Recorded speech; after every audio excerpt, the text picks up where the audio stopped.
Di dalam sebuah ayat Quran, ketika Allah menceritakan keadaan orang-orang yang didatangi malaikat atau keadaan mereka yang telah dicabut nyawanya, mereka mengatakan, ya Rabbi, laula akhartani ila ajalin qarib fa asaddaqu wa aku minas shalihin. Ya Allah, ketika datang malaikat kepada dia ingin mencabut nyawanya, ketika dia sudah didudukkan dalam kuburannya, ketika itu yang dia minta kepada Allah cuma satu, Rabbi laula akhartani ila ajalin qarib. Ya Allah, kalau seandainya kau berikan aku kesempatan sedikit lagi, berikan aku kesempatan hidup sedikit lagi, fa asaddaqu wa aku minas shalihin, aku akan bersedekah dan aku akan menjadi orang soleh. Dia minta kepada Allah bukan minta bertemu dengan istrinya, dia minta dengan Allah bukan minta dengan hartanya, tapi yang dia minta dengan Allah, ya Allah, berikan aku kesempatan hidup sedikit saja, fa asaddaq, aku akan bersedekah, wa aku minas shalihin, dan aku akan menjadi orang soleh. Yang mereka minta, mereka akan menjadi orang soleh. Yang mereka minta, ya Allah, berikan aku waktu untuk taubat. Yang mereka minta, ya Allah, berikan aku waktu untuk kembali kepadamu. Yang mereka minta, ya Allah, berikan aku waktu untuk menjadi orang yang menegakkan sholat. Apa jawaban Allah? Kalla, tidak akan pernah.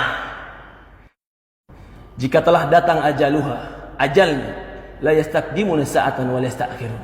Tidak akan pernah diakhirkan walaupun sesaat, dan tidak akan pernah dicepatkan walaupun sesaat. Inilah para ulama mengatakan, kesempatan hidup dalam ibadah itulah kesempatan yang terbaik. Ketika Allah berikan kita usia 30 tahun hidup, maka itu kesempatan yang terbaik. Ketika Allah berikan kita usia 40 tahun hidup, maka itu kesempatan yang sangat besar. Ketika Allah berikan kita kesempatan 50 tahun hidup, apakah tidak ada waktu kita untuk kembali kepada Allah Subhanahu wa taala? Ketika Allah berikan kepada kita kesempatan hidup, maka pergunakan kehidupan kita untuk kembali beramal soleh kepada Allah. Tidak ada yang kekal, tidak ada yang hebat. Sehebat apapun manusia akan dimakan oleh cacing. Tidak ada yang kekal di dunia ini kecuali kematian akan datang kepada kita. Kullu nafsin dha'iqatul maut. Semua jiwa pasti mati. Maka tidak ada yang pantas kita sombongkan, tidak ada yang pantas kita lupakan, kecuali kita membawakan perbekalan ketemu Allah Subhanahu wa taala. Fatazawwadu fa inna khaira zadi taqwa. Berbekallah, sebaik-baiknya bekal adalah ketakwaan.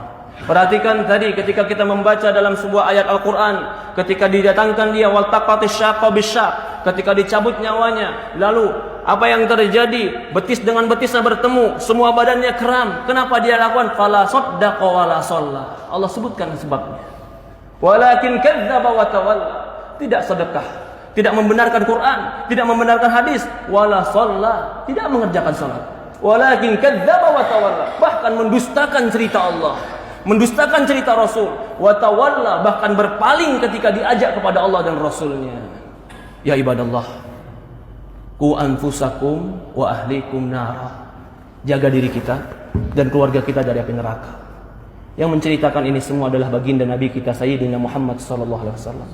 Shadiqul masduq, yang jujur, yang benar, yang diutus kepada kita untuk mengajarkan kepada kita ilmu agama. Semoga Allah Subhanahu wa taala berkahi kita. Semoga Allah Subhanahu wa taala memberikan kepada kita ketakwaan. Semoga Allah Subhanahu wa taala mematikan kita dalam husnul khatimah. Semoga Allah Subhanahu wa taala memberikan kita kekuatan untuk beramal saleh. Semoga Allah Subhanahu wa taala menolong kita untuk menjadi hamba-hamba yang bertobat.